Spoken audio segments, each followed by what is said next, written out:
I want to bring in Robert Sherman now. He is live in Brownsville. It's right there, the border town across from Matamoros. What are you hearing from law enforcement there as this news starts to pour in? There's notorious cartel activity and organized crime activity there. Y enviamos pues a los familiares. We send our condolences to the families, friends of the victims, to the people of the United States. I think we all feel the same, and it's normal. It's Mexico. I mean, it's where I live. It's not safe anymore, and I don't know. It's just messed up, to be honest. Nelson Garola lives nearby where the attack happened. He has family on both sides of the border and makes the cross every day. But the president of Mexico says he's not going to let that happen, insisting that Mexico is a sovereign nation and that they will not be tolerating any foreign intervention whatsoever, Nicole. All right, Robert Sherman live there in Brownsville. Thank you. You go to that scene today, there are still bullet holes on the wall and there are still blood stains on the concrete. No organization has taken responsibilities for this yet, Leland. Yeah, that probably is the scariest part of all. It is indeed business as usual. Robert, thank you very much. Robert, what do we know? Well, we know that Williams specifically, when he returned here to the U.S., was in need of urgent care. Cartel suspected of kidnapping 4 Americans in Mexico and killing 2 of them has issued an apology letter. Yeah, they're doing some public relations, so to speak. The group known as the Scorpions, which is part of the Gulf Cartel. Jorge Ventura is live in Brownsville with more. Jorge. Good morning, Adrian. I'm here in Brownsville, but I'm just a few miles away from where that kidnapping attack happened in cartel-controlled Matamoros. All right, mad dash. I just threw the clean sheets up there. They're not even folded. Got my yoga mat. I didn't want to bring a big airline roller in addition to my laptop bag. I'm going to be there a few too many days for just putting my clothing in here. So I'm going to get that organized once I get, I got like a 4.5, 5 hour drive. So I just want to get wheels up and I'll get the truck cleaned up when I get there. I just fired up the fridge. I got beverages chilling down. And what am I forgetting? I got plenty of BNCs. Batteries were good. I've got 2 of my travel chargers. 17 to 120, FX9. Also have the kit zoom, no primes, and I have the FX3 with the 24 to 70 with a screw-on ND. All right, it is 2200. I'm parked at a Walmart for the night. I just went in there, did some shopping, got some bananas and breakfast items for the morning. I'm gonna make some oatmeal for breakfast, make a cup of tea, and tonight I'm gonna make my own dinner because I had 2 fast food meals today. First one, tacos at a restaurant, and then I Whataburger for lunch on the road driving here. So I don't want to do another fast food meal, three in a row today. So I'm just gonna make something light myself. And I put the camera when I stopped at the gas station a few minutes ago, pulled the camera out and clipped it onto the cart. I'm going to tech it out before I go to bed, so it's all set up for tomorrow. 0600 is our first live shot. I think I'm gonna get up at 0500. Reason I'm staying in the truck tonight instead of a hotel is I only have 6 hours till I get up. Good morning to you, Adrian, and this is where that crossing took place here, going from Brownsville, Texas into Matamoros, Mexico, where it is understood that those 4 Americans crossed in one vehicle, and then their vehicle was ambushed on the Mexican side, fired upon, which is when they were ultimately kidnapped. Started the morning with a single light source, just one newer LED panel in high ISO mode on the FX9.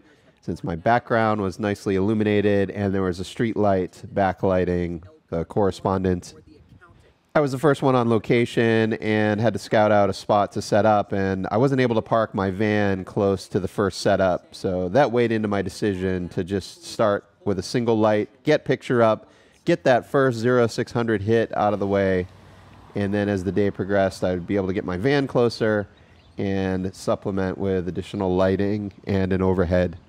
First 2 hours of hits out of the way. Working to stay ahead of the sun. It's gonna pop up before our 8 o'clock hour hits. So I'm easy up. I'm gonna start with one newer panel and one 300. We're obviously all on battery today, so I gotta conserve when I can. I'm running the Electro a little bit riskier with live, but I've been listening to it all morning, and the frequency I'm on, Block 22, has been whisper quiet. I do have a hardwired lav in my bag here, but actually it's in my pocket tram, but I don't have a good windscreen for it. I just have the little foam ones. I can't get it open. Whereas the Sanken, I've got a big furry windscreen here in my shirt pocket, but it's actually been good with the stock screen. We haven't required any of that yet. But I imagine the wind's going to pick up this afternoon. Now that I'm in the easy up mode, I guess I could go to boom pole. Yeah, don't be like me and use a radio mic for live network television. I've gotten away with it in the past because I've been out on these very remote locations. I'm the only media around. But on this particular story, all of the national media is in town in addition to local. Now, for my first few hits, I was the only crew at this position. But by my third hit, there was another crew across the street working. I didn't have a chance to go over there and see who they were. And as the day wore on, more and more media arrived.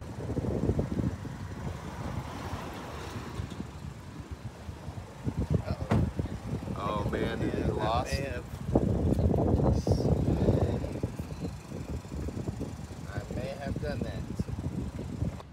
Okay, hardwired boom in place on a stand with a furry Zeppelin, and the wind certainly picked up as the day progressed. So XLR run to camera, and then SDI out of the camera with embedded audio to the transmission pack. And then I'm still running just a single newer panel to fill and an Aperture 300. And then one of the other photographers arrived from the same network, and he hooked me up with a piece of, I forget if that was, I think it was 250 diffusion, just to soften the neck shadow a little bit from my 300. So this was cool to watch. This happens every day, all day long. We're at the pedestrian entrance from Matamoros, Mexico to Brownsville in the United States, and these are folks that have legally applied for asylum while in Mexico and waited and entered legally. Got all the morning hits completed. Not sure what's in store for me for the rest of the workday, and it turned out they wanted me to stay in position for the evening news hit starting at 1600. So I had to hold my position and camp out for about 4 hours. Got to meet Noel. He's the photog here for the local ABC affiliate in the Valley. He's also a viewer of my YouTube channel, which was super awesome. Small world. Looking forward to working with you again in the future, Noel. Okay, moving on, new location. I think this was the next day evening lives at the hospital in town, and all of the national media was here in a row. I got there a little bit later. That's CBS News set up to my right, and then Telemundo next, and then a little bit later you'll see CNN setting up, and then off to my left, kind of down the block, shooting the other corner of the hospital, was NBC, Fox, a few local affiliates, Fox Digital, and probably a few others too. I wasn't able to chat with everybody. The CBS crew is from their Dallas bureau, and I believe they were running a Sony F55 with a Canon 17-120 servo and 2 Aperture 300Ds. So very similar setup to what I was running, which is always confidence building to see that the other networks are making similar decisions to what I've stumbled into on my own. So at this moment, we've got CBS in the middle of their live hit, and in the background is CNN on standby. I believe they're about to go. I don't see their producer out there, so maybe they still have a few minutes till they're hit. And I was on standby. I don't remember my timing. I think for us, we were the lead story in the lineup each hour. Here's the Telemundo LA Bureau photographer, Juventino, my new buddy. We were camped out next to each other for a couple days. All right, my timing's a little blurred here, but I think this was the lunchtime hour. So the networks were up, we were off. And I'm just hanging out in my van, which is conveniently in the background of everyone's live shots. But it was the only parking available. That's where the hospital okayed us to position. So, hey, it is what it is. I threw this up on my Instagram, but darn birds positioned directly over all of the media. It's a little payback for being in TV news. And yes, we did get showered numerous times.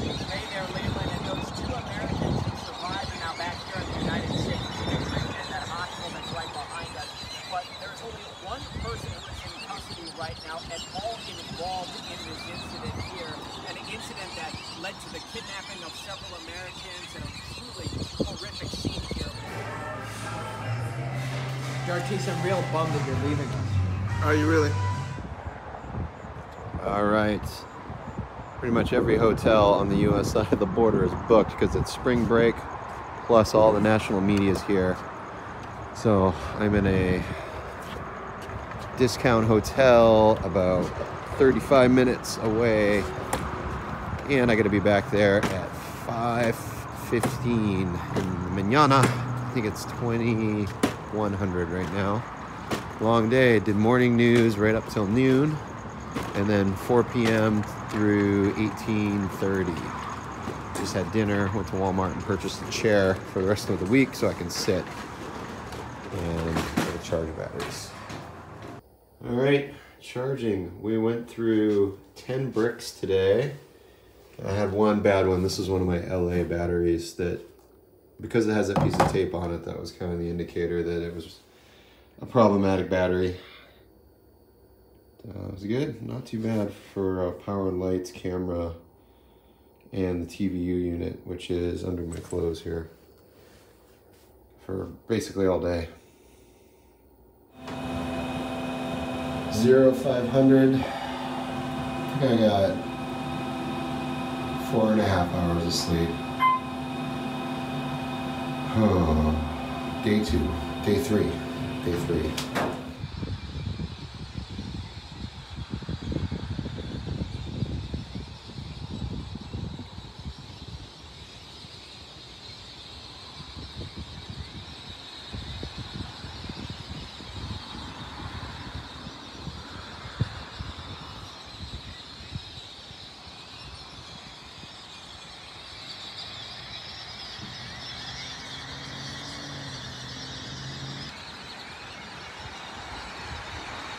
All right, we're in a good situation for the rest of the morning news. Sunrise is right here, up over. At noon, we're still going to be top view backlit, so I don't need to set up my tent. And it's super windy here, so tent would be a little dangerous. I invested in a inexpensive chair last night. That's the $7 Walmart chair. I just sat in it for the first time, and that was a poor purchase decision. Here's a closer look at the CNN setup. Notice the lights are behind camera, where the rest of us have our 300Ds and 6X Astras positioned kind of midpoint, halfway between the camera and the correspondent. So I was chatting with this photog. These are the Cream Source Micros, 2 of them, and then he's got an older Nan light in the center as like a little eye light. So single stand on a tree. I got to do a better job of writing people's names down. I forget this photog's name, but he's been staff at CNN for 34 years. I asked him if he was most senior, and he said no. There's a couple people that have been there longer, in over 40 years, from before CNN existed, when it was still just a Turner station. So check out the photometrics on an Astra Daylight 6X, not the bicolor, because the straight daylight's even brighter. 1500 lux at 3 meters. Now this micro bender has got a narrower beam and interchangeable lenses, but at 13 degrees, which, you know, think about it, your standard stand-up live shot, you just need to light like chest up.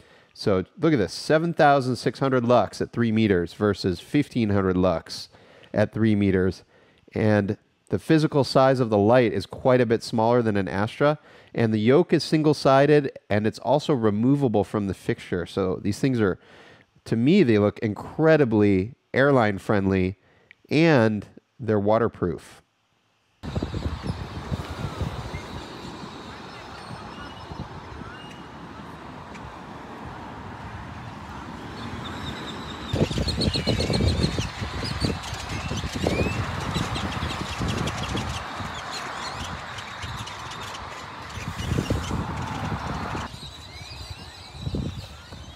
One of the top reasons there are not more females in this TV photog game, I would wager,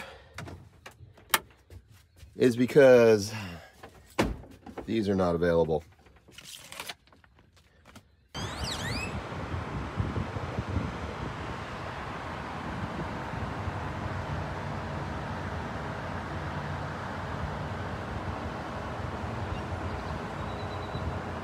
To look at the NBC News setup, so Sony FX9, I think that's a LiveView 600, and 2 Astra panels, as well as an Aperture 300D.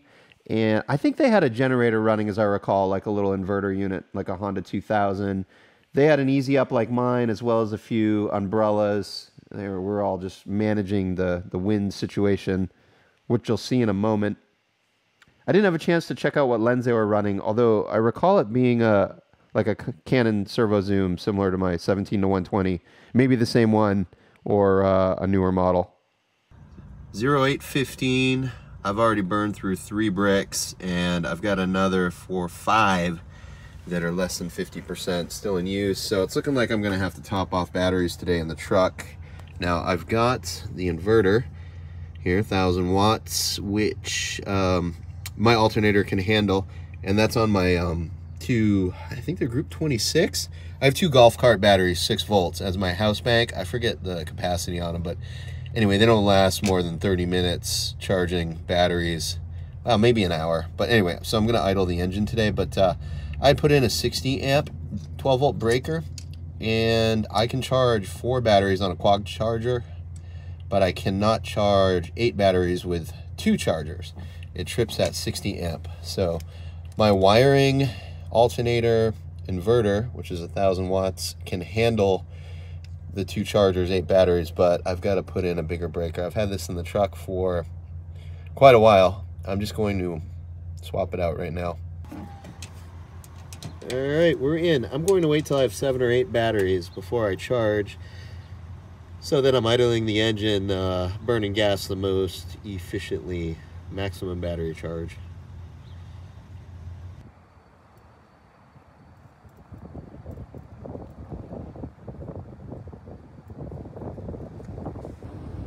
About an hour into the battery charge, I'm on a 4-hour break. Just had an amazing Milanesa lunch from local Mexican place, Tex-Mex. Keeping an eye on my tent. I got a ratchet strap, Upwind, which was the savior. Dartis, the photog for News Nation, did a Walmart run for me. Such a gentleman. He picked up lunch and he got me 100 feet of poly rope, which I don't think I need it for this setup now that I got the strap on there, but I'm definitely going to use that the rest of the week. And I am dead center in the back of CNN's live shot right now. They just finished, so I didn't want to get out of the truck and walk through their shot. Too much wind. It snapped the bolt on that connecting piece. Tried to mend it with Cardellini. Not gonna work, and this is sinking too. It's just way too much wind load, as you can hear, or maybe not hear me.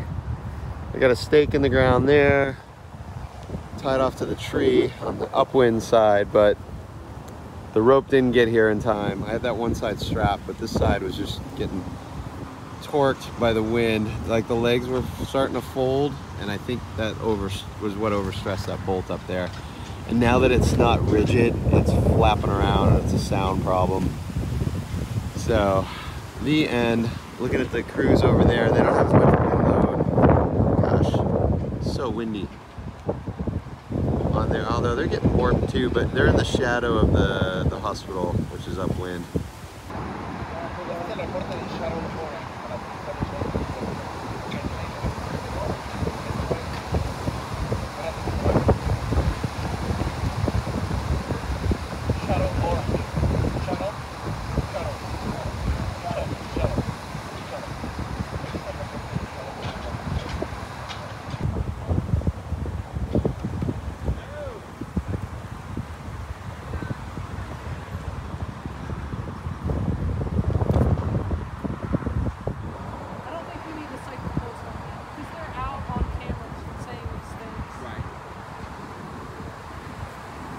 Back in the hotel room, 2240, we finished, or I finished at 1830, but then we had a nice steakhouse dinner with the team, several crews and producers, working both sides of the border for this particular story. Yeah, charging batteries. So I charged my morning bricks in the truck, and these are the evening batteries. And yeah, my voice is, had a little cold last week and lost my voice for a day, and then it gets better, but then I'm working and I end up talking all day and blow my voice out again. I need to work on minimizing how much I talk tomorrow. Loading up the van at the hotel. I got the morning off. Just evening news today. Voice is still messed up. These two bricks I got up in the middle of the night and they were burning hot and not fully charged, and the charger fans were running on high. So I'm gonna get rid of these things. I'm gonna take them to the recycling center today. Man, that's a lot of lithium. I don't want a big fireball.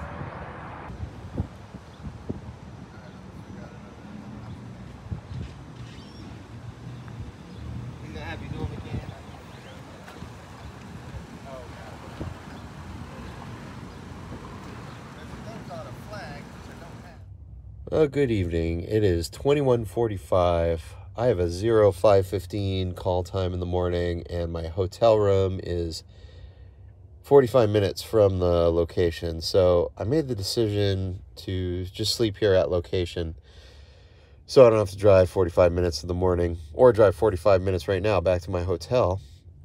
Just had a wonderful fancy steak dinner. It's fantastic. It's 72 degrees Fahrenheit. Nice comfortable night to sleep in the truck. I had an easy day today. I didn't start my day until I think around noon, 12:30. So slept in this morning, went to the gym, worked out, had a nice big breakfast. Responsible for the attack. As of right now, we just have information that just one man has been arrested in connection to the attack. That's a 24-year-old Mexican national that was captured when the Americans were discovered. What's really interesting is I spoke with some sources in Mexico who told me that they believe that this is a tactic from the cartel, that when they turn over to these 5 low-level members, that authorities essentially will stop the investigation, looking into the men that were indeed actually responsible for the attack.